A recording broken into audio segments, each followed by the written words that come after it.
Hi friends, எல்லோரும் எப்படி இருக்கீங்க? நல்லா இருக்கீங்களா? இன்றைக்கி என்ன vlog அப்படின்னு பார்த்தீங்கன்னா, என்னுடைய பெரிய மகனுக்கு பிறந்த நாளுங்க. 8 வயதை கடந்து 9வது வயதில் அடியெடுத்து வைக்கிறான். நீங்கள் எல்லாருமே அவனுக்கு வாழ்த்து சொல்லுங்கள். கேக்கு பார்த்தீங்கன்னா நைட்டே வாங்கிட்டு வந்துட்டாங்க. இந்த கேக் வந்து 1 கிலோ வாங்கினா 1 கிலோ ஃப்ரீ அப்படிங்கிற மாதிரி ஆஃபர் இருந்ததுங்க. அதனால் வந்து அவங்க 1 கிலோக்கான அமௌண்ட்டு கொடுத்துட்டு 2 கிலோவாக வாங்கிட்டு வந்துட்டாங்க. கேக் வாங்கிட்டு வந்ததெல்லாம் ஓகே. ஆனால் அது சின்ன பையன்கிட்ட தான் அந்த கேக்கை காப்பாற்றுறதாங்க ரொம்ப கஷ்டமாக போயிடுச்சு. கொஞ்சமாக டேஸ்ட்டு பார்க்குறேன், அந்த கேக்கு எப்படி இருக்குதுன்னு பார்க்குறேன் அப்படிங்கிற மாதிரி அந்த கேக்கையே ரவுண்டு கட்டிட்டான்.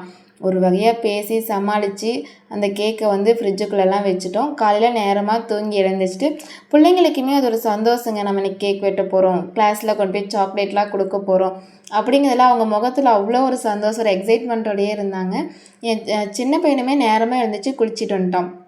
மேக்கப்லாம் வந்து சூப்பராக போட்டுக்கிட்டாங்க. அவங்க சித்தப்பா தான் மேக்கப் போட்டுவிட்டாங்க. ட்ரெஸ்லாம் போட்டு விட்டு பவுடர்லாம் அடித்து பொட்டு வச்சு ஃபோட்டோஸில் வேறு இதில் சஞ்சய் நான் கையை இப்படி வைக்கிறேன் சித்தப்பா, இப்படி ஒரு ஃபோட்டோ எடுங்க அப்படிங்கிற மாதிரி ஒவ்வொரு போஸுமே கொடுத்துட்ருந்தான். மேக்கப்லாம் போட்டுட்டு கேக்குமே வெட்ட ஸ்டார்ட் பண்ணிட்டோம். கேக் வெட்டும்போது எல்லாருமே கேக் வெட்டி கேக்லாம் ஊட்டி முடிச்சதுக்கப்புறம் அவங்க அப்பா வந்து எல்லாத்துக்குமே கிஃப்ட்டு கொடுத்தாங்க. அதாவது அதர்வாவுக்கு ஒரு கிஃப்ட் கொடுத்தாங்க, சஞ்சய்க்கு ஒரு கிஃப்ட்டு. இதில் என்னென்னா அதர்வாவோட கிஃப்ட்டுக்கு வந்து அந்த கவர் போட்டு வச்சுருந்த ரிப்பன்லாம் கட்டி.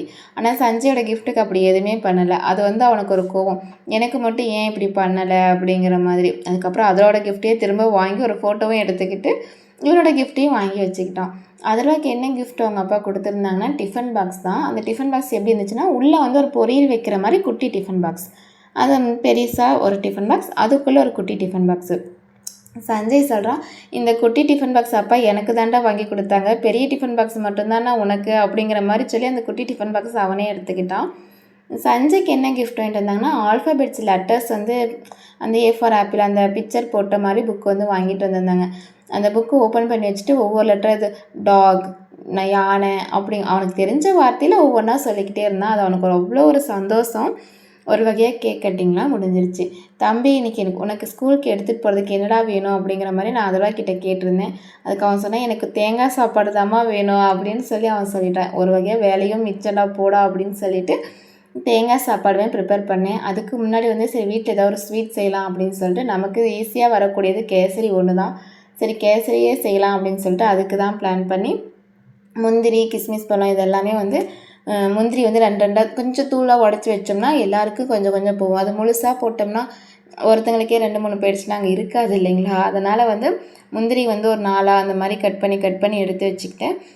கொஞ்சமாக வந்து கடாயில் வச்சுட்டு நெய் கொஞ்சம் 1 ஸ்பூன் அளவு மட்டும் ஊற்றிட்டு அது கூடவே நான் வந்து ஒரு 2 கரண்டி அளவுக்கு வந்து கடலைக்கொட்டை எண்ணெய் வந்து ஆட் பண்ணியிருந்தேன். அதை ஆட் பண்ணிவிட்டு இந்த கிஸ்மிஸ் பழத்தையும் இதையும் போட்டு நல்லா ப்ரௌனிஷ் கலரில் வர வரைக்கும் முந்திரி விட்டுட்டு கிஸ்மிஸ் பழம் வந்து நல்லா அந்த பபுள்ஸ் மாதிரி வரும்போது வந்து அதை எடுத்துக்கிட்டேன் ரெடி பண்ணிவிட்டு. அதுக்கப்புறம் அந்த கடாயிலேயே கொஞ்சம் நெய் இருக்கும் இல்லைங்களா, அந்த நெய்யிலேயே வந்துட்டு அந்த ரவையுமே வறுக்கிறதுக்கு நான் எடுத்துக்கிட்டேன். நம்ம வறுத்த ரவையே வாங்கியிருந்தாலுமே ஒரு முறை அந்த நெய்யில் வறுத்துட்டு நம்ம எடுக்கிறோம் அப்படிங்கிறப்ப அது வந்து நல்லா இருக்கும் அப்படிங்கிற மாதிரி நானும் நிறைய யூடியூப்லலாம் பார்த்தேங்க. அவங்க வந்து இதை தான் சொல்லியிருந்தாங்க. சரி ஓகே நாமளும் நெய்யில் வறுத்தே செய்யலாம் அப்படின்னு சொல்லிட்டு அந்த மீதி இருந்த நெய்யிலேயே வந்து நம்ம எவ்வளோ மெஷர்மெண்ட் கப் எடுத்துக்கிறோமோ ரவை அதே அளவு கப் எடுத்து அதில் போட்டு நல்லா வறுத்துட்டு, ஆனால் கருகிடக்கூடாது. நம்ம கை விட்டோம்னா அடுப்பு வந்து சிம்லேயே தான் இருக்கணும். கொஞ்சம் கை வந்து நம்ம விட்டுட்டோம், அடுப்புக்கு இது அதிகமாக வச்சுட்டோம்னா கண்டிப்பாக ரவை ஃபுல்லாக தீஞ்சு போயிடும் அடியில் எல்லாமே. அதனால் அது வந்து கரெக்டாக கைவிடாமல் கிளறிட்டே இருந்துட்டு அதுக்கு எத்தனை கப்பு நம்ம ரவை எடுத்தோமோ அதே கப் அளவுக்கு சர்க்கரையுமே நான் ஆட் பண்ணிக்கிட்டேன். சர்க்கரை ஆட் பண்ணி நல்லா வறுத்ததுக்கு அப்புறமா, ஏன்னா சர்க்கரை போட்டால் ஒரு சிலர் சொல்லியிருந்தாங்க கரையாது அப்படிங்கிற மாதிரி. அப்புறம் ஒரு சில யூடியூப் சேனலில் சொல்லியிருந்தாங்க இல்லை தாராளமாக கரையும் அப்படிங்கிற மாதிரி. நான் வந்து சர்க்கரையுமே அது கூடவே போட்டு நல்லா வறுத்துட்டேங்க. வறுத்துட்டு பக்கத்து அடுப்பில் வந்து நான் வந்து சுடுதண்ணி வந்து காய வச்சுருந்தேன். ஏன்னா கொஞ்சம் சூடாக ஊற்றினா தான் நல்லாயிருக்கும்னு சொல்லிட்டு தண்ணி நல்லா சூடு பண்ணி அந்த தண்ணி வந்து அளவாக ஊற்றி நல்லா கிண்டிக்கிட்டே இருந்தேன். ஏன்னா ரவை வந்து கட்டி ஆகிடக்கூடாது அப்படிங்கிறதுனால அதை வந்து நான் கிண்டிகிட்டே இருந்துட்டு அதுக்கப்புறம் ஃபைனலாக இதுக்கு வந்து கொஞ்சம் 2 ஏலக்காய் தூள் போடணும். நான் ஏலக்காய் தூள் போடவே மறந்துட்டேன். எனக்கு சுத்தமாக எடுத்தெல்லாம் வச்சுருந்தேன், அதை நான் பார்க்காதனால மறந்துட்டேனா என்னன்னு தெரில. ஆனால் ஏலக்காய் தூள் போடலை. கேசரி பவுடர் கொஞ்சம் ரெட் கலர் கேசரி பவுடர் தான் வாங்கிட்டு வந்தாங்க. நிறையா போடாமல் அளவாக மட்டும் போட்டுக்கிட்டு அது மறுபடியும் கொஞ்சமாக எண்ணெய் வந்து விட்டு நல்லா கிளறிட்டே இருந்து ஒரு வகையாக ரெடி ஆகிடுச்சு கேசரி. அதுக்கப்புறம் ஃபைனலாக நம்ம எடுத்து வச்சுருந்தோம் இல்லைங்களா, அந்த முந்திரி கிஸ்மிஸ் பழம் இது எல்லாமே அதிலேயே போட்டு ஒரு கிளறி எடுத்து வச்சுட்டு, தேங்காய் சாப்பாட்டு கொஞ்சம் தேங்காய் ஃப்ரெஷ்ஷாக இருந்தால் நல்லாயிருக்கும்.